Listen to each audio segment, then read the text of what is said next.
Hey guys, you've heard of the Young Turks podcast because you're listening to it right now. But make sure that you subscribe and give it a 5-star rating if you like it. Thank you for listening. All right, welcome to the Young Turks. Interesting, like quasi power panel here. Cenk, John Iadarola, Ben Mankiewicz.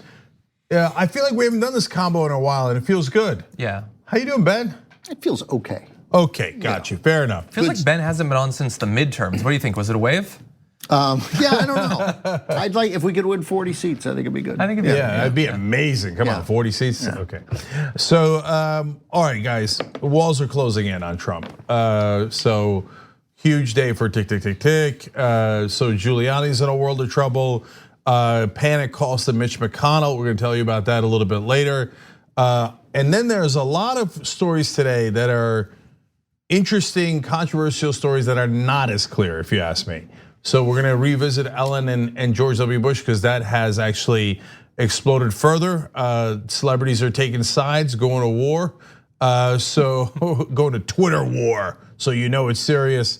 And obviously updates on what's happening in Kurdish territory. And speaking of war, the more important war is Fox News versus Donald Trump. So that's also coming up. And actually, apparently war is the theme because in the third hour, I'm going to be interviewing the two Just Democrats running against the two most conservative Democrats in Congress. So running against Dan Lipinski and Cuellar, Henry Cuellar, they are indisputably the two most conservative Democrats. They've got Just Democrats in their primaries. We're going to talk to those challengers today, and so don't miss that, because those two seats are super important and incredibly winnable. All right, so we got a big show ahead. John. Seems divisive. Anyway. Yeah. Okay, let's start off with the big, incredibly complicated story of the morning. Donald Trump is already distancing himself from Rudy Giuliani following the revelation earlier today that two of Giuliani's associates were apparently arrested while attempting to flee the country. We're gonna have the details on what they're being charged with. But first here, from just a little bit ago, is Donald Trump being asked about it. I don't know those gentlemen. Now it's possible I have a picture with them because I have a picture with everybody. I have a picture with everybody here. But somebody said there may be a picture or something where at a fundraiser or somewhere. But I have pictures with everybody. I don't know if there's anybody I don't have pictures with. I don't know them. I don't know about them. I don't know what they do. But I don't know. Maybe they were clients of Rudy. You'd have to ask Rudy. I just don't know. Just to be clear, the question was, it was either do you know them or what do you know about them? And he began saying picture, I don't know, is there pictures? Maybe there's pictures. I take a lot of pictures of everybody. I'm taking selfies, I'm like Elizabeth Warren. I got selfie lines up and down the block. Yeah. Because the photos are out. We're gonna have the photos.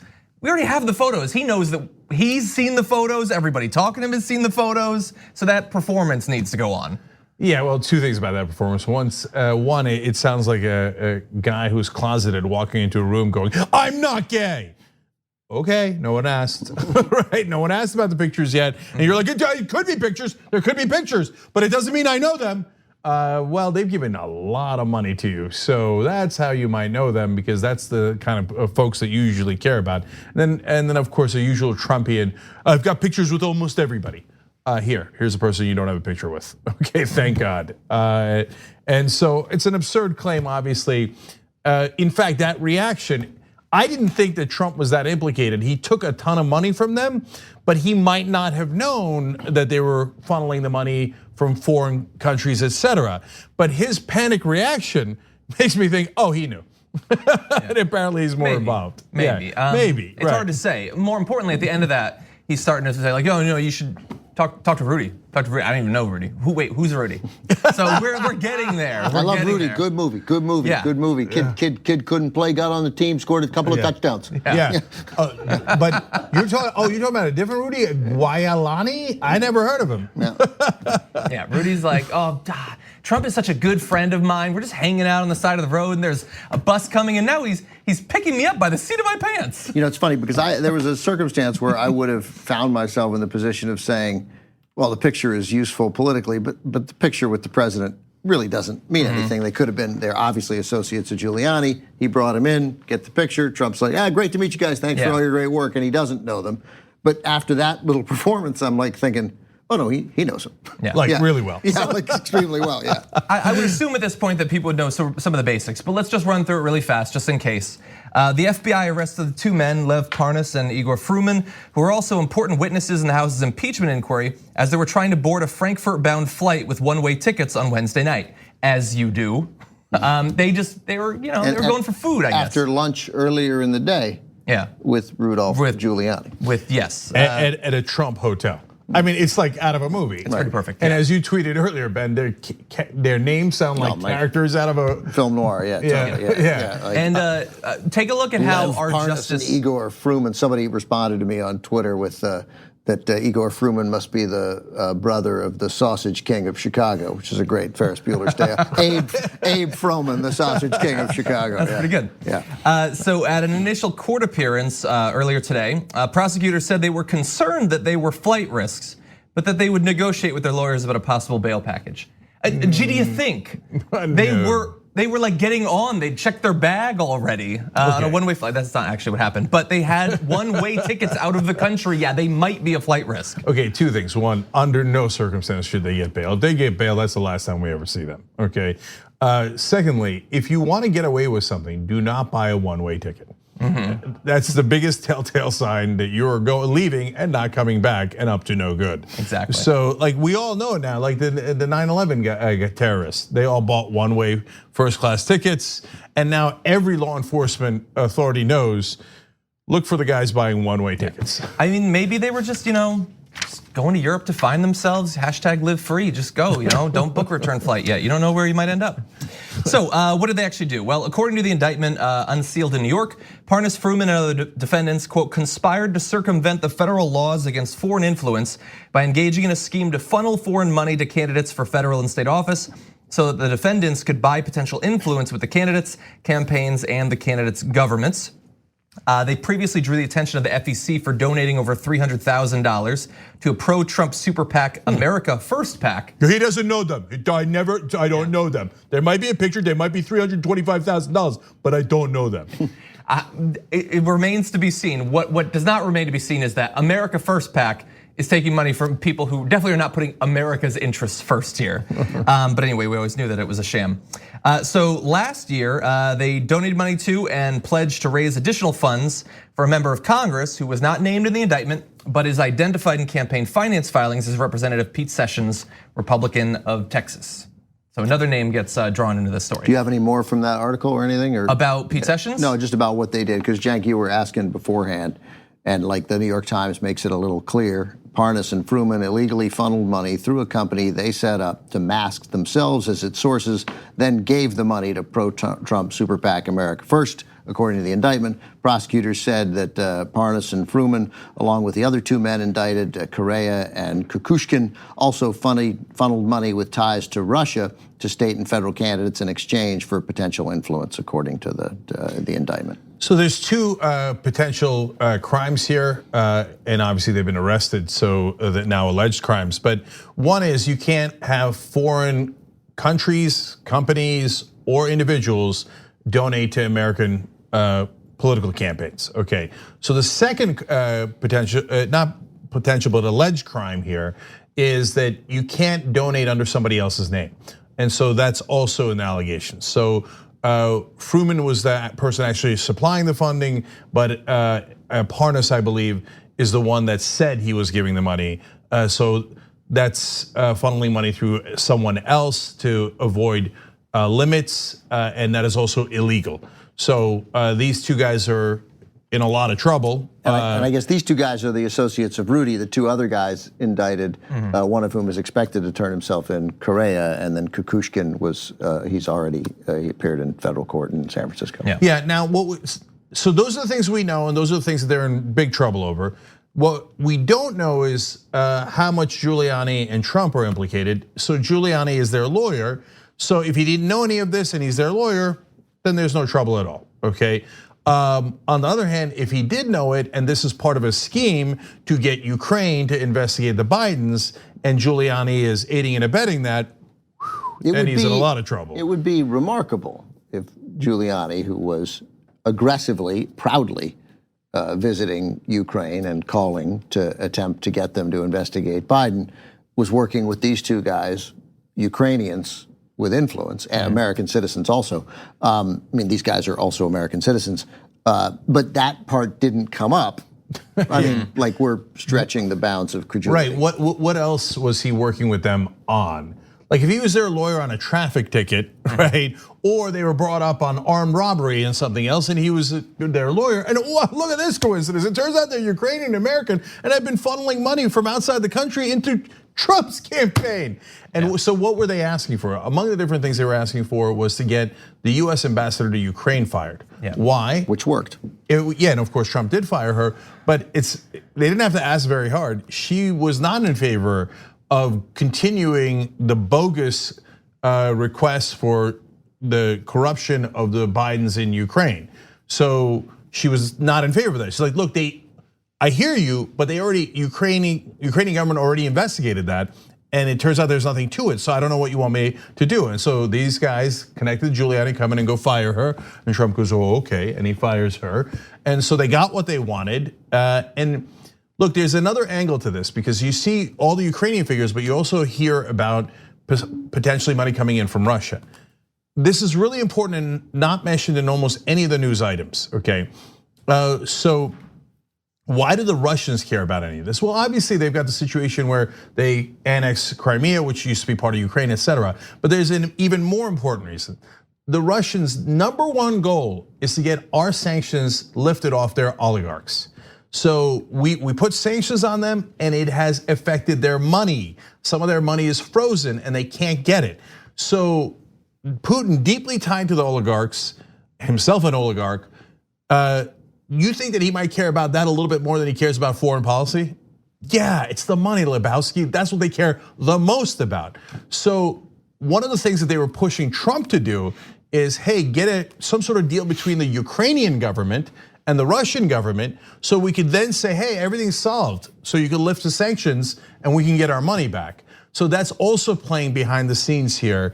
And so I hope the prosecutors keep digging. I hope they find out who was on the Russian side and what their motives were. And are they connected to, I mean, they are connected to Giuliani, but are they connected to him in a way that is illegal? And did Trump know who they are? Does he know where that 325,000 came from? Then we're gonna get to the problems in this story that are legal. So real quick, so they face 5 years for 3 of the counts. They're each facing 4 counts. These 2 guys are, I don't know about the other 2, but these 2 Giuliani associates, 3 counts, maximum 5 years for the first 3 counts, 20 years for the second count, for the 4th count. So that's 35 years potentially. I doubt they'd get that, but the hope is then, and I'm not a conspiracy theorist as you know, but in general, that they would be held without bail because, as you point out, they're obviously flight risks, and that then they would start talking because they don't want to go to prison for any amount of time. But there is, in these situations, with talking, the real possibility that their family would be killed by. Yeah, you know what? I hadn't considered that. By Putin and his, and I mean, I say that like it's almost, it sounds funny, but he's done it, right? Yeah, look, if they are in fact, is that crazy to say, John? No, I don't think that's no. Look, turn up dead. I haven't thought of that at all, Ben. But now that you put that together, I mean, yes, there's the Russian angle here. Putin has killed people in Western countries before, notably in the UK several times. So whatever you do, do not put them in the same facility with the same guards that Jeffrey Epstein was in. And I'm not joking. Like, I mean, they better have double and triple guards on these guys, because I don't want to hear another story like, oh, golly gee, you'll never believe this. I mean, look, and the guards happen to be off duty. They were on a 15-hour shift. They're overworked, right? And they happen to put sheets in there, and they happen to take their roommates away. The thing is, I mean, we said that after Epstein got into the brawl a couple of weeks before the death, so we can say it now. It's not necessarily going to change anything, unfortunately. One other sort of lighter part of this story. This is the first time I've seen this, but Donald Trump has unleashed something that you can expect you will see many times until Donald Trump is out of office, at least. I told you that there were photos. Everybody knows there's photos. And so it wasn't long before people, including Parker Malloy, produced something like this. So you're seeing there the Nickelback thing. It's gonna be used for every photo from now on. So there you have Don Jr. It's the two people who were arrested and also RNC co-chair Tommy Hicks Jr. But those two individuals are also in photos. There's one photo with Trump, Pence, and Giuliani, and those two. Again, being in a photo doesn't necessarily mean anything, but that didn't stop Donald Trump from, tweeting out what he tweeted out. Here's the only thing that it means, and then it gets to, I think, maybe even the most problematic part that is actually legal. So the reason that they're in all these pictures is because they're giving hundreds of thousands of dollars to Trump's campaign, Trump's super PACs, to Republican congressmen, not just Pete Sessions, but also to the Republican leader in the House, Kevin McCarthy. So the problem is that if they weren't connected to foreign governments and they weren't using fake names, it's actually perfectly legal to give $325,000 to Trump's super PAC. Now, do you think that that might influence a politician? All of Washington says no. Supreme Court says no, of course that wouldn't influence a politician. $325,000, no, they were gonna vote the way that they were going to, and that doesn't matter. By the way, it could be $3.25 million. It could be $30 million, and it has been $30 million. NRA gave $30 million to Trump's super PACs. Sheldon Adelson has given $30 million to individual politicians. So does anyone in the country, conservative or progressive or anywhere in the middle, think that somebody giving $300,000 is not going to affect a politician, let alone $30 million? That the intent is not to obviously bribe the politician. Right, I mean, there are probably examples where they gave $300,000 and didn't get what they wanted, right? Or the politician said, no, I'm not gonna do it. But you're right, the intent is obvious, and I would say that most times probably works pretty effectively. Yeah, well, we have overwhelming majority of the time it works excellently. We have a version in this story. So Pete Sessions, the congressman that was mentioned. He's a former congressman. Former congressman, that's what I mean. 2018, but he's running again now in a different district. Yeah, maybe this will help him. So Pete Sessions was approached by these individuals, and they wanted him to put pressure to get that the diplomat taken out, Yanovovich, and they raised $20,000 for him, and he wrote a letter to Pompeo complaining about her and saying she was biased against Trump. And so they hand over $20,000, and he does what they want. I mean, there's no more direct. It's just a bribe. By the way, again, if they hadn't used fake names and it wasn't foreign money, that would be legal. You can give him $2,700 for his election, and then you can give the rest to a super PAC that's helping him win the election. And in our insane, incredibly corrupt system in America, they say, no, that doesn't influence the politician at all. Even though he did it. Even though he wrote the letter after he got the $20,000, they're like, no, don't believe your lying eyes. That is not a bribe. Let me read a story here from the Texas Tribune from a week ago, 6 days ago, from October 3rd, when Pete Sessions announced his campaign to replace Bill Flores, who's retiring. So he's not running in his old district. As I said, he's running in a different district, and that's causing some, it says here, some unease among local Republicans. Sessions, quote, my goal is to work together to restore the Republican majority in the House and maintain our control of the Senate and White House, Sessions said in a news relief Thursday afternoon. My support for President Trump is unwavering, and I will dedicate my time in office to help enact his conservative. Yeah, that's because you were both legally bribed by the same guys. It's okay, I pieced that one together. Yeah. Okay, guys. Yeah, we're co-conspirators, so I'm with him. Yeah. Look, wolf-pac.com/join, because if you don't get the money out, they're gonna, if again, not using fake names, totally legal to bribe any politician in the country and completely and utterly own them to get them to write any letter, fire any ambassador, take any action that you want. In fact, if you're a company or an individual, it's a little crazy not to bribe the politicians, because your competitor might bribe them. And it gives you an unbelievable advantage to bribe these politicians. Our best case scenario is that, especially as you say, companies that make hundreds of millions of dollars, like it's not worth $500,000 for you to try this, and like our best case scenario is that company X that wants to drill gives $500,000, and company Y, which doesn't want to drill but wants to get a nuclear power plant, also gives $500,000, and then we're at like ideally reset to zero. Yeah, like that's, but of course what they're going to do is somebody's going to give 600, the other one's going to give 700,000. What does that sound like?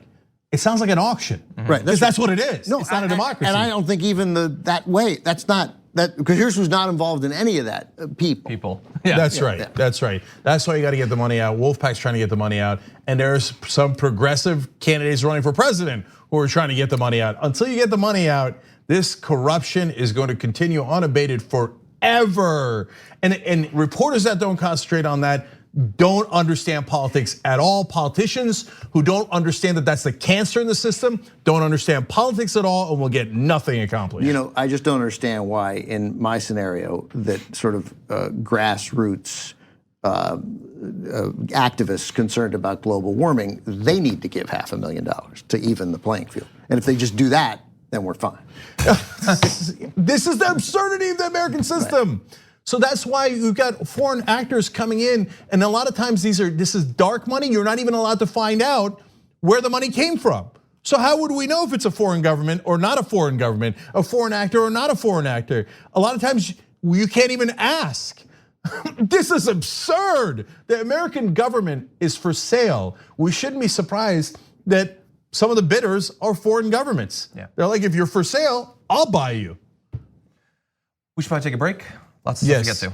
Okay, when we come back, Trump's in trouble not just for Ukraine, but this what he did to the Kurds, it is having, I'll say, a surprising effect on him. I think it's gonna hurt him almost as much as anything he's done, because it's really taking a toll on his support among conservatives, the military, and Republicans. So I want to give you the details of that when we come back, so we'll see. We need to talk about a relatively new show called the Republic, or UNFTR. As a Young Turks fan, you already know that the government, the media, and corporations are constantly peddling lies that serve the interests of the rich and powerful. But now there's a podcast dedicated to unraveling those lies, debunking the conventional wisdom. In each episode of the Republic, or UNFTR, the host delves into a different historical episode or topic that's generally misunderstood or purposely obfuscated by the so-called powers that be, featuring in-depth research, razor-sharp commentary, and just the right amount of vulgarity. The UNFTR podcast takes a sledgehammer to what you thought you knew about some of the nation's most sacred historical cows. But don't just take my word for it. The New York Times described UNFTR as consistently compelling and educational, aiming to challenge conventional wisdom and upend the historical narratives that were taught in school. For as the great philosopher Yoda once put it, you must unlearn what you have learned. And that's true whether you're in Jedi training or you're uprooting and exposing all the propaganda and disinformation you've been fed over the course of your lifetime. So search for UNFTR in your podcast app today and get ready to get informed, angered, and entertained all at the same time.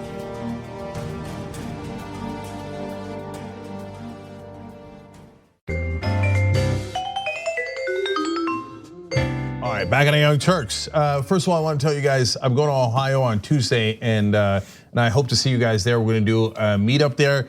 It's kind of a rally / meetup. It's at the Renaissance Westerville Polaris Hotel at 2 o'clock. Ohio's a big state. I'm looking to narrow it down to one of the cities. Yeah, near Columbus, obviously, where the debate is happening. So it's Westerville, Ohio. It's on Tuesday. Xavier Carrigan, running for office, is a huge progressive, is also going to be there, and so is Morgan Harper, a Just Democrat. She's also going to be there and talking to you guys. So It's a great opportunity. TYT.com/rally. Show up at 2 o'clock, but once you go through TYT.com/rally, they get you the information on exactly where and when. I was there for a long weekend in Columbus over the summer, and Columbus is an outstanding city. Okay, God bless. But every city I go to in America, almost every city I rather enjoy. You'll like Columbus more than all those other cities. Okay, well, we're gonna find out. And then, of course, our coverage of the presidential debate starts at 8 p.m. Eastern. So you got the regular show, and then as soon as the debate is over, boom, we're back on analyzing the debate here in the studio, and then I'll be in the spin room, and we'll connect that way as we have in other debates. Okay, let me run through your comments. A lot of really great ones, so as quickly as I can. Lorenzi from the members section says, so excited to see Ben back on the main show. It's been too long, cannot wait to hear his perspective. You're gonna be disappointed. Okay. Cenk Tapper writes in, that's funny. That's funny. Yeah. Double dose of Johnny Pie today, love it. Skellner writes in, everyone around Trump goes to prison. MAGA still thinks he's saying Trump. It is curious how many people around him have gone to prison. Jess / IMTYT writes in, anyone else look at these two guys and think Two wild and crazy guys. Yeah, they do look a little that way. I saw a mashup where it was those two and then the two wet bandits from Home Alone next to each other. So I keep reading that they're associates of Giuliani, and I have not read that he is representing them. I have not. But I've read He that has he's a referred to them as clients. Okay. Yeah. Christina L. Cherry on Twitter writes in, wow, Ben on the main show, love it. And then finally, Chaco Satsu Cosplay says, can't wait to see Marie for Congress on TYT Live tonight. That's Marie Newman. She's going to be on in the third hour. So is Jessica Cisneros. Last one, unregistered Chicano says, Saul Goodman would be proud. Trump didn't just hire a criminal lawyer. He hired a criminal lawyer. Excellent Breaking Bad reference. How shocking is it that Trump's smartest lawyer, turns out, was Michael Cohen? He's like, I'll just take the prison time up front and be done with it. Yeah, right. All right. What's next, John? Oh, I thought you'd want What to. poll? Okay, so let's talk about a different poll then, not that one. Fox News released the results of a new poll today. It's an impeachment poll showing, for the first time, I think with the Fox poll at least, majority support for not only impeaching Donald Trump, but also then removing him from office. And Donald Trump received that new poll from Fox with all of the grace that you would expect. He took the poll and then he took Fox News and he took him behind a woodshed. And well, you know where that goes. So look, he tweeted about them. He's not a fan of them. But this time, him casting them aside in favor of another right-wing network was as direct as I've ever seen it. So let's talk about a couple of his tweets. He says, from the day I announced I was running for president, I have never had a good Fox News poll. Whoever their pollster is, they suck. But no, we gotta stop right there. Hold on, we'll get to the rest of it. But first of all, that's so telling in so many different ways. First of all, you've never had any good polls from any news organization. Rasmussen. Yeah, except, I was gonna say that, except Rasmussen, whose polls actually suck because they're not accurate. But every other polling organization agrees, you are not popular. So now why is he so mad at the Fox News poll? Because it's not just because he's unintelligent. I know that's my go-to explanation and right 99% of the time. And still true here, he really doesn't understand what a poll is. But mainly because he assumes corruption. He does projections, so he thinks, why aren't they rigging the poll? Why is Fox News being so mean to me? Their pollster sucks because he's agreeing with all the other pollsters, when in reality, if he was doing his job right, he'd rig the poll so I look good. Yeah, if he's saying this pollster's bad and then tweets out Breitbart polls that show him with 97% approval, Please, it's 98. not polling accuracy that he's really concerned about there. Yes. But let's continue with the tweet. But Fox News is also much different than it used to be in the good old days. With people like Andrew Napolitano, who wanted to be a Supreme Court justice, and I turned him down. He's been terrible ever since. Shep Smith and Donna Brazile, who gave crooked Hillary the debate questions and got fired from CNN, and others. Fox News doesn't deliver for us anymore. It is so different that it used to be, oh, well, I'm president. Yeah. I mean, also, let's remind ourselves that he is president, and he writes things like, their pollster sucks. Yeah. Oh, well, oh yeah, I'm still president. Yeah. Whoever their pollster is, they suck. So like I said though, really fast, it's very direct. It's get rid of Fox News and then, well, what should we watch instead? I'd recommend the Dark Crystal prequel series on Netflix, very good. I've been trying to get Ben to watch it. He has a different idea. He tweeted almost immediately after that one, thank you to OANN, One American News, for your fair coverage and brilliant reporting. It is appreciated by many people trying so hard to find a new, consistent, and powerful voice. See you tonight at the big, you can just watch The Voice. See you tonight at the big rally in Minneapolis. And somebody was watching this exchange and noted it. It is someone who is known for fairness and brilliant reporting. OANN turned their entire front page into Donald Trump loves them. It's not only the headline there, but you can also see it's their trending topic. That's how most journalists behave. Sort of, yeah. When people say that they're when a politician, when the powerful thank them for their coverage, they're always like, "Oh, sure, let's great, let's brag about that. Let's put that and speak us. That'll be our headline tomorrow morning." Yep. So I think there are a couple things that are worth mentioning real quick. First of all, Andrew Napolitano, when this was last week, and again, this would be one of the things that you could say when Mitt Romney said something publicly regarding the Kurds, which we'll get to, and like Lindsey Graham, when Napolitano said that Trump had confessed to a crime, at the point where he said he admitted encouraging the Ukrainians to look into Joe Biden and his son. That's a stunning moment. Like maybe it was because Napolitano tried to get on, Napolitano had told his friends, Politico reported that Napolitano had told friends that he was on the short list back in 2017.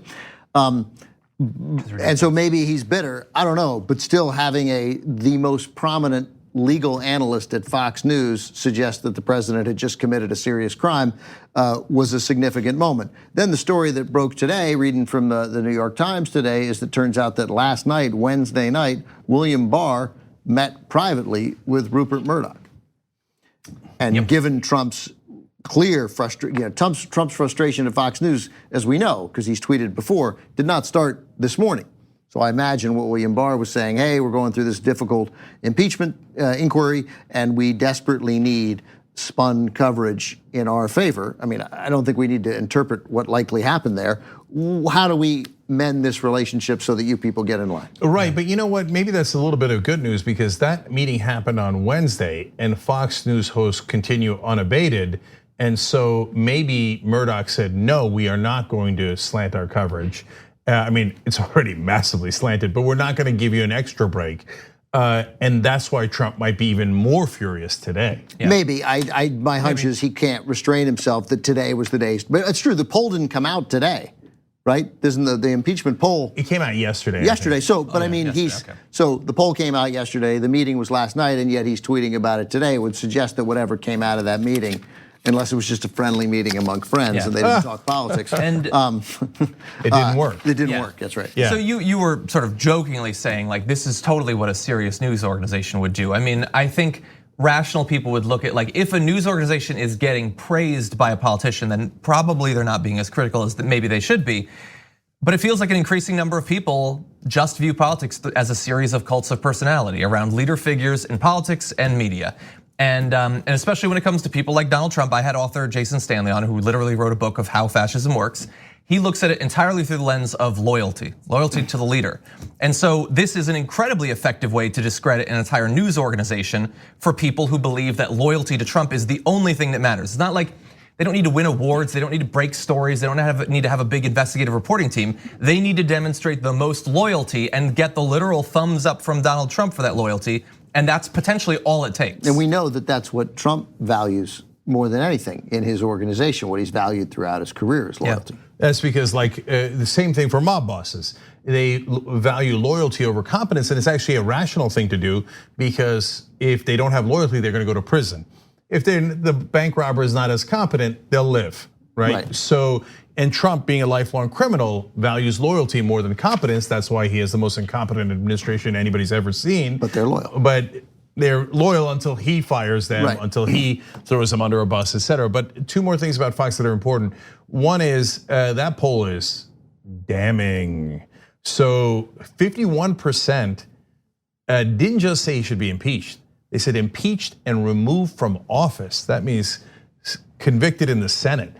Now, when a majority of the country's there, now, by the way, that also justifies exactly what we've been saying all along. All you do was start impeachment proceedings. When Nixon's impeachment proceedings began, only 19% of the country wanted to impeach Nixon. By the end, he had resigned. So we made the argument as progressives. Nancy Pelosi, for God's sake, get to it. Because one, you present the evidence and it's talked about 24/7, otherwise it gets buried. And two, Trump unravels and makes more mistakes and acts in a way that is more damaging. And that's exactly what happened. And immediately the polls are already at 51% impeach and remove, even if it's a Fox News poll. And so, and the last part of that is the reason Trump is so mad is because once you burst that bubble, then he's in a world of hurt because his posse watches Fox News. And if Fox News is maniacally saying that white is black and that the sky is green and not blue and grass is blue and not green, they will believe it. They will believe it 100%. I mean, the last 3 years has been a case study in that.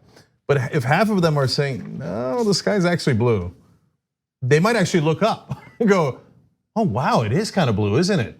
And so if Trump's gonna go down, that bubble bursting is going to be an enormous part of it. The only logical reason for no Republicans taking a genuine, Justin Amash, taking a genuine stand against him, and that doesn't just mean criticizing him publicly or tweeting publicly and critical of him. That means stopping him politically. That means someone who would actually say, I'm going to be voting against my interests because I can't have him have any more political power. And I hope you people understand that. I want to restore conservatism to the Republican Party. And as soon as he's gone, I'm back.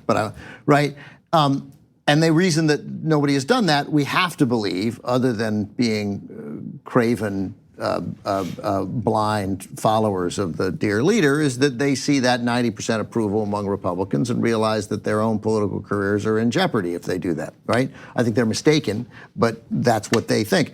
But that number doesn't have to drop from 90 to 50. That number just has to drop to 75, 73, 72 for them to think, okay, there's wiggle room. If we lost 18%, 18 more will come.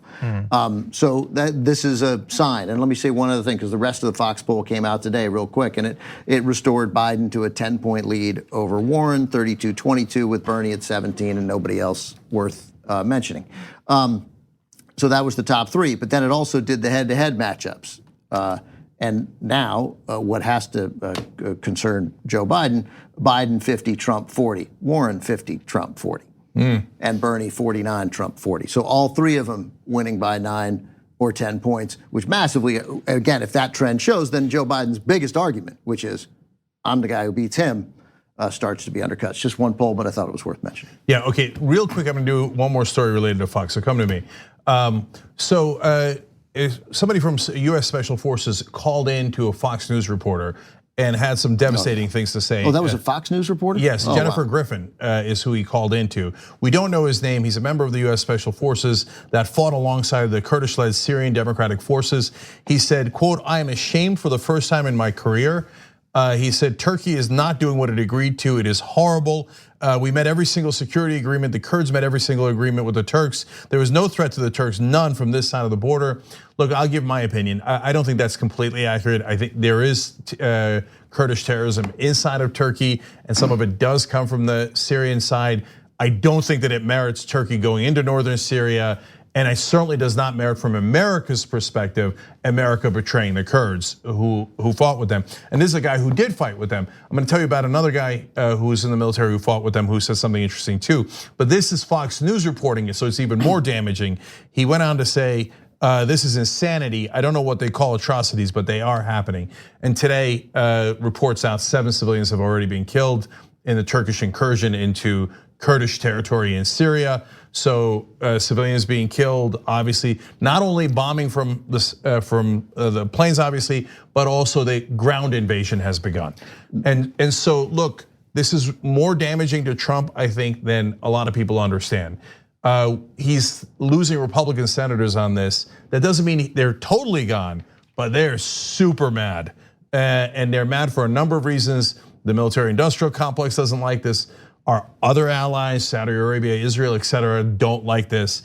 And now you've got guys in the military going around saying, I'm ashamed for what we have done because of Trump. That's gonna hurt the big guy. It's gonna hurt him, I think, really, really bad. So another member of the military, not to Fox News, but to another outlet, explained, you guys keep saying we fought alongside one another. That's actually not true. We would tell them the coordinates and we would tell them where ISIS is coming, and then we'd go behind a hill. They would do the fighting. They fought in front of us, not side by side. And I saw them lose 11,000 soldiers and 24,000 more wounded. And we're just sitting here watching them get killed. So all the military on the ground are disgusted by what happened. That thread from, what's her name, Jennifer Griffin? Yes. Is really worth reading. It's really powerful, that guy's sort of emotional reaction to what he was seeing. You mentioned that why Trump is in trouble on this. I mean, Lindsey Graham, we mentioned before, it's crazy, but I mean, this is a guy, Turkey's invasion of northern Syria, attacking one of America's most reliable allies, the Kurds, is a nightmare for the US and Israel, he says. Mr. President, your decision regarding Syria is having grave consequences to our national security and that of our allies and partners. Very sad to see a great ally, the Kurds, being assaulted by Turkish Erdogan military using American-designed equipment. Expect Congress to act soon against Turkey and aggressively push back. Hope the Trump administration will join this effort. That's not what we usually hear from Lindsey Graham about the president. Yeah, so now another bubble has burst. Not only is this going on Fox News, and Jennifer Griffin, you're right, she said, I was shaken. I've never gotten a call like that in my life. But it's also pierced his bubble in the military. So not everybody in the military was pro-Trump, obviously, but he did have a very solid contingent there. Now they're all going, guy looks like he doesn't know what the hell he's doing, and we just betrayed the guys who are our best allies. I'm anxious for that moment that where Jim Mattis feels that it's his time to speak out. I mean, I know he's although H.R. McMaster today, his foreign national security chief, said when asked, is it wrong to work with a foreign government in our political campaigns, basically answered absolutely. Like, didn't hesitate and was like, it is definitely wrong. To add on to what you said, there was an announcement today. I think you originally spoke with a radio station yesterday, but John Shimkus, a Republican of, I believe it's Illinois, said that after he learned about the withdrawal order, he told his chief of staff to, quote, pull my name off the I support Donald Trump list. He says he'll still support for his domestic agenda, but because of this terrible foreign policy decision, I asked that my name be removed from his campaign's official list of supporters. It would be a stunning irony that if the Kurds, who unfortunately have no power in the world and are constantly lied to and have never gotten a state of their own, wound up being one of the major causes that took Trump down and wound up affecting the biggest government, most powerful government in the world. And if the Kurds did that, at least Trump's betrayal of the Kurds led to that. That would be an ironic show of force. So I would say that if he does not reverse himself on this, and it would be super awkward to reverse yourself on it now and have, how do you run the risk if you reverse yourself of having an armed confrontation with Turkey. But if he doesn't reverse himself with all this happening, it suggests that there are unbelievably nefarious reasons for doing it. Yeah, and I'll tell you this, you throw Erdogan under a bus and he will throw you under a bus. Yeah. No question about that. So Trump has to be incredibly careful. Whatever information Erdogan has about Trump, he will definitely release it if Trump reverses this decision. A super fast version of this, there might be that stuff. I don't know anything about that, but absent that stuff, I think it's relatively easy to reverse himself because the argument for why this is now happening is not really accurate.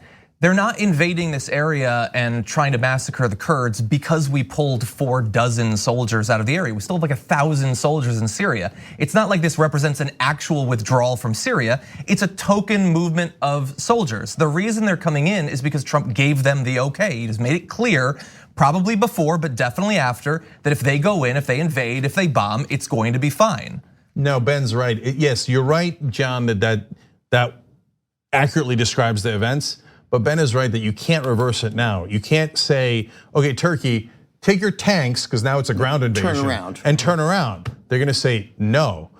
And when they say no, what are we gonna do about it? Right. They're a NATO ally. What are we gonna go to war with NATO? Are we gonna go to war with ourselves? Are we gonna lend air support to the Kurds and bomb Turks? No, that's an unacceptable level of insanity. Because then everybody else in NATO would be like, what the hell are we doing here? Yeah. You just bombed a NATO ally. That's insanity. So he has gotten himself into a mess he cannot get out of. Classic Donald Trump. Maybe because he didn't fully understand the situation. Oh, just maybe. Yeah. No, he's thinking about Normandy, man. He's this three-dimensional chess. All right, we got to take a break. When we come back, the biggest trouble for Donald Trump, McConnell. Okay, he keeps calling McConnell in a panic. And I don't see McConnell out there in front of the press. So let's talk about that when we. At TYT, we frequently talk about all the ways that big tech companies are taking control of our online lives, constantly monitoring us and storing and selling our data. But that doesn't mean we have to let them. It's possible to stay anonymous online and hide your data from the prying eyes of big tech. And one of the best ways is with ExpressVPN. ExpressVPN hides your IP address, making your activity more difficult to trace and sell to advertisers. ExpressVPN also encrypts 100% of your network data to protect you from eavesdroppers and cyber criminals. terminals. And it's also easy to install. A single mouse click protects all your devices. But listen, guys, this is important. ExpressVPN is rated #1 by CNET and Wired Magazine. So take back control of your life online and secure your data with a top VPN solution available, ExpressVPN. And if you go to expressvpn.com/TYT, you can get 3 extra months for free with this exclusive link just for TYT fans. That's expressvpn.com/TYT. Check it out today. Return. We hope you're enjoying this free clip from the Young Turks. If you want to get the whole show and more exclusive content while supporting independent media, become a member at tyt.com/join today. In the meantime, enjoy this free segment. All right, back on the Young Turks. Kinder Politics on Twitter writes, and can I get a shout out to my mom, Chris, who's visiting us in San Francisco for the first time because my daughter Willow was born September 26th. Congratulations. So congrats, and shout out to Chris. She's a member too, and we've never been able to watch live together. I'm the one who got Shahid to sign the Progressive Pledge. I'm doing it because you did that, okay? So Shahid Buttar signed the Progressive Pledge, tyt.com/pledge. He's running against Nancy Pelosi. He's also part of our Road to Revolution series. Check that out on tyt.com. Death Waldorf writes in, JFK, ask not what your country can do for you. Trump, this poster sucks. Gabby Marita in the members section. In an alternate universe somewhere, Donald Trump is a really great mean girl. A guy writes in, oh, well, I'm still president. Tick, tick, tick, tick, tick, tick, tick, tick.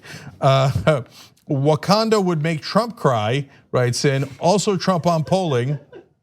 America, your opinion sucks. That's true. And last one, no, Doja Toke 420 says, maybe the younger Murdochs are finally getting a say. They've lost business abroad because of their lies supporting Trump.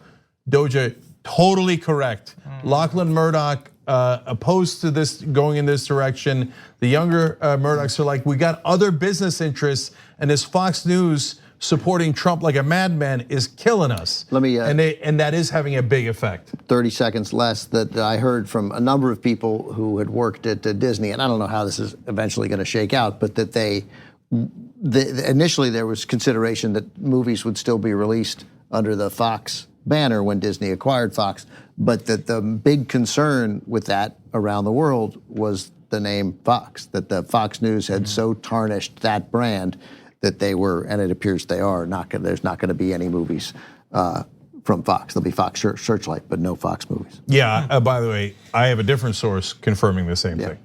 I don't know anyone. Okay, let's jump into the news. Let's talk about McConnell, everyone's favorite time of day. Mitch McConnell is apparently playing an increasingly important and daily part of Donald Trump's, both his defense and his strategy, as he's feeling more pressure. In private, Trump is increasingly leaning on the Republican leader in the Senate. In a return to the president's panicked behavior during the height of the Mueller investigation, Trump is calling McConnell as often as 3 times a day, according to a person familiar with the conversations. And obviously, you know you're doing well when you're talking to Mitch McConnell that often. Trump has been lashing out at GOP senators he sees as disloyal, according to the person familiar with the conversations, telling McConnell he will amplify attacks on those Republicans who criticize him. It'd be interesting to see if that includes Lindsey Graham. Possibly. Yeah, okay. My first comment on this is tick, tick, tick, tick, tick, tick, tick, tick. Okay, so if Trump is not panicked, why is he calling senators? So remember, impeachment is in the House. So that's pretty much a foregone conclusion. I mean, look, the Democrats can screw anything up, but he should be calling about House Republicans, like, hey, what can we do to take advantage? Can we start to hurt the Democrats in the Trump districts, et cetera? And they've already got ads running there, and they're already doing that. But he's not focusing on the House. I actually think it is rational to focus on the Senate, where he might be convicted. But apparently, Trump thinks being convicted in the Senate is on the board, that it is a possibility. Calling McConnell 3 times a day in a panic. And so now, the second telling part of this is, I don't see McConnell anywhere. Turtle's gone into his shell, and he is, the only thing he said in the press in the last 2 weeks is, yes, if it came to the Senate, we would have to have a trial. Now, that's absolutely true, but McConnell has, not cared too much about the Constitution in the past. He's known for legendary, epic obstruction, but in this case, not a moment's hesitation. Oh yeah, we'll definitely have the trial. And normally, if he thinks he's got a winning case, he's all over the press talking about how the Democrats have overstepped and it's outrageous and blah, blah, blah, blah, blah. No turtle in sight. Yeah. That is really bad news for Trump. And it's not like Trump's not trying to get him out there. He's calling him nonstop. And still McConnell's not in the press. He did, I thought then at the time, he did say, there'll be a trial. I'm not saying how long it'll be. Like he would give them 4 hours to present your case. Well, we'll see. I'm curious, do either of you remember, like we can occasionally come up with a time when a particular Republican has criticized Trump, maybe for the grab him by the comment, or now Lindsey Graham on the Syria move. Has McConnell ever openly criticized Trump? I don't remember, but it's a good question because it leads to the thing of if McConnell's not out there with pom-poms on, that is as close to criticism of Trump that McConnell will get to. So probably, yeah. And so, look, McConnell is at 36% in Kentucky. He's up for re-election in 2020. He's not just worried about his caucus, and he's definitely going to lose Cory Gardner in Colorado, very likely Susan Collins in Maine, maybe Martha McSally in Arizona. I mean, they're in a world of hurt, and he will likely be the minority leader. But that's if he survives. He has got to be worried, I might go under. And so if the idea that Nancy Pelosi originally had that, oh, Donald Trump is looking forward to impeachment. Now, some people in the press are trying to rehabilitate her by saying, oh, it was so smart to wait. Please. Can those same people at least acknowledge that she was 100% wrong about him looking forward to impeachment? Cold sweat panic. And his buddy Chris Ruddy that runs Newsmax out there saying it would be a mortal blow to him if he was impeached. So that is no longer in any dispute. And then the Republicans quietly consulting each other without going out there and publicly backing Trump is a terrible sign for Trump. Last thing for me, at least on this, we keep hearing of Republicans telling each other, oh, this guy's a fool and an idiot and has no business being the president, but, right? So I'm not expecting this, and I don't want the cascade of obviously this won't happen, but there are still some old guard Republicans who I just thought have to bristle. They'll probably do nothing, concede it, but they have to bristle at a complete stonewalling of congressional oversight. I mean, they have to. On some level, to me, Chuck Grassley has to think, Jesus, Mike Pompeo, you're just not gonna comply. You're just not gonna give the people's house what they want. I'm sure they'll do nothing. But at some point, again, when the polling changes, right, then those feelings which they've squelched start to bubble up, maybe. The most important thing for whether Trump will survive or not is if polling starts coming out for those Senate seats that are up in 2020. And if the polling has those Republican senators now dipping into the 40s and maybe even the 30s, bye-bye. Because they are the ones who decide his fate. You read this all the time that Nixon. It took months to get Nixon, the country, over 50% for getting rid of Nixon, and in the end, he wasn't impeached or convicted because they told him, "You're going to be impeached," and then when he gets to the Senate, you're going to be convicted. And that's when Trump makes a deal and goes, "Well, how about I get immunity and all my kids get an immunity, and I'll see you guys later." And then he goes out and then he says, "I didn't want it anyway. This is stupid. I would have won it. I would have won easily. But I'm a better man than that. And I brought the country together. I win, everybody else loses." Right. Okay, you say anything you like, buddy, as long as you're out of the White House. And then he's arrested in the state of New York on state charges. Well, he probably wouldn't think that through. Yeah. Okay. And then I get married to Emma Watson. It's all coming up us. Well, let's see what happens. Yeah. Well, Okay, except the Emma we'll see. Watson part. You're right. That's never gonna happen. Okay, let's go to one more topic. Just a little bit of fun to close it out. Ellen has received a lot of pressure over the last week because of her continued friendship with George W. Bush. She appeared with him at a football game and got a lot of criticism. So she put out a video, you're seeing it over here, explaining that she just thinks that we should be nice to everyone, including people that we disagree with, sort of misreading what people's criticism was about. But that video and an Instagram post related to it did get her a lot of support, not necessarily from the masses, but a lot of celebrities were in favor of what she was saying. So take a look at this is just random screenshots from her Instagram from that. You're seeing a bunch of celebrities there, Reese Witherspoon, Lenny Kravitz, a bunch of people I don't know. And then moving on, you got Snooki and Kendall Jenner and Jamie Foxx, Jennifer Garner, a lot of people. Well, to be fair, Kendall Jenner and Snooki have never agreed on something that was wrong. I have no idea. I think the actor who played Legolas wrote a comment that said, "Kill him with kindness," which, considering our criticisms of George W. Bush, I would have worded it differently, but a lot of support for her. Not every celebrity was supporting her. Mark Ruffalo tweeted, until George W. Bush is brought to justice for the crimes of the Iraq War, including American-led torture, Iraqi deaths and displacement, and the deep scars, emotional and otherwise, inflicted on our military that served his folly, we can't even begin to talk about kindness. Now that's a good comment.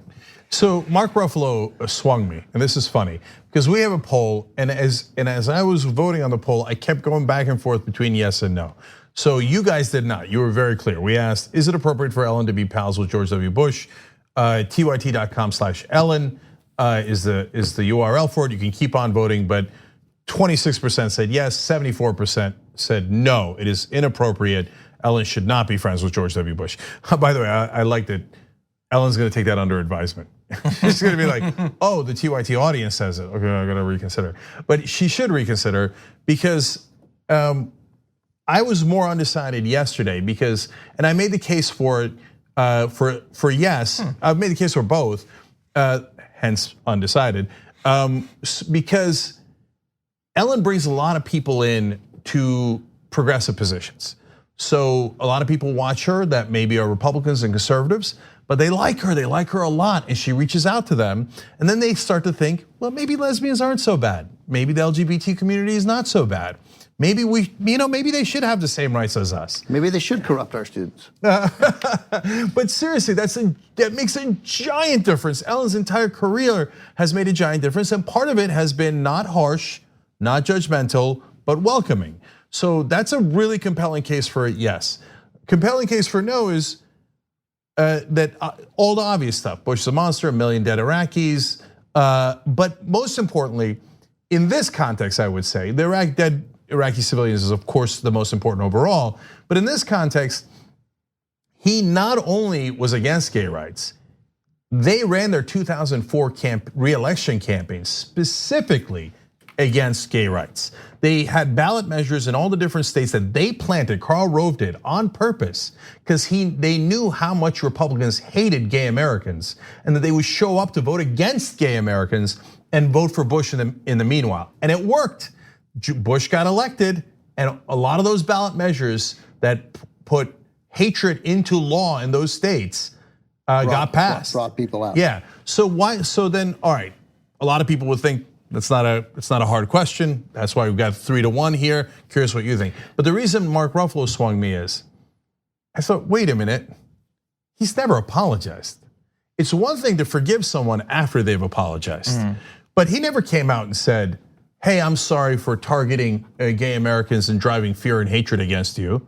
He never said that. He's still going around, joking around like, and when he did all these loathsome things, he never apologized to the Iraqis. He never apologized for the dead millions civilians in Iraq, not just soldiers, civilians. So hell no, nobody gets redemption. No, it's definitely not. But not just redemption. You don't get friendship. You don't get smiles. You don't get to be friends with people if you're that kind of monster and never even had the decency to apologize.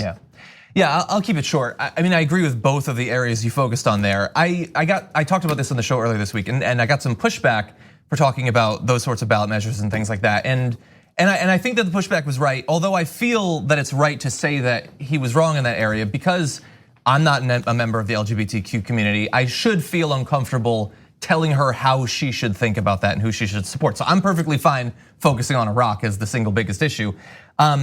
My biggest issue with what Ellen said is that she didn't come out and defend why you should be able to be friends with someone who has done these things. She came out and defended why you should be friends with people who disagree with you. And that's not the issue. It's not that it's some regular conservative who doesn't like Iraq. It's the guy who did these things. Right, she wasn't, speaking of Iraq, she wasn't with Kid Rock. right? You know, where you'd be like, oh, look at Ellen and Kid Rock, he supports Trump. Well, you know, whatever. They could be friends. They're both football fans. And first of all, I really don't think this is it's an anti-important story. It's the exact kind of thing that social media sidetracks. I don't care whether Ellen spends the day with George Bush yucking it up. I think it is puzzling that I disagree. Yeah, I know, but you're wrong. It's okay. You've been wrong before. Lord knows you'll be wrong again. I think she made it a bigger story than it ought to have been. She should have said, look, man, I'm at a football game, and I did connect with him on a human level. I hear all your points, and I get it. But, you know, what am I going to do? Turn away from the former president or throw a drink in his face? We laughed. We had a hot dog. I still think what he did in Iraq was monstrous. And then that would have been good. Right, that would have been different. So to me, I don't know, because I don't really think they're best buddies. I find that very, very hard to believe. I think they were friendly to each other at a social gathering, which is the decent thing to do. You know, folks online also made a point that I'm a little embarrassed that I hadn't thought of, which is there's a little bit of a feeling of the club here. Like, hey, we're all famous, we're all rich. It's a good club. Yeah, it's a good club to be. Don't rock the boat. Right. The way I saw it worded was it's class solidarity masquerading as a call for old-fashioned civility. That's a devastatingly good point. Somebody else said, if George Bush had killed 1 million white women instead of 1 million Iraqi civilians, would anybody be yucking it up with him? No. Yeah. No, I got it. And that says something that's worse. That says what that says about us. I mean, I don't think Ellen has to make that call. I don't think in that situation we put it incumbent on Ellen DeGeneres to take that stand. It was peculiar that she turned it into the thing that she turned it in, which is what made it more of just a story of Ellen DeGeneres and George W. Bush seen together at the Cowboy game, which could be nothing if she had allowed it to remain nothing. Okay, we're out of time. Everybody check out the damage report. And if you're watching us on Roku, Pluto, YouTube TV, or Zumo, we've got a 24-hour channel. And like me, you could turn on at any time and be like, hey, look at that, John Iadarola doing the damage report. And it's doing great on YouTube. Check it out there as well. Roku, Pluto, Zumo. Yeah. Oh man, my dad's glad he's dead right now. All right, and if you're a member, check out me and Ben with Kevin Smith on Old School this week. It was great. Yeah, it was a hell of a thing. If you're not a member, tyt.com/join. Become a member just to watch that episode. All right, guys, we'll see you in a minute. Thanks for listening to the full episode of the Young Turks. Support our work, listen ad-free, access members-only bonus content, and more by subscribing to Apple Podcasts at apple.co/TYT. I'm your host, Cenk Uygur, and I'll see you soon.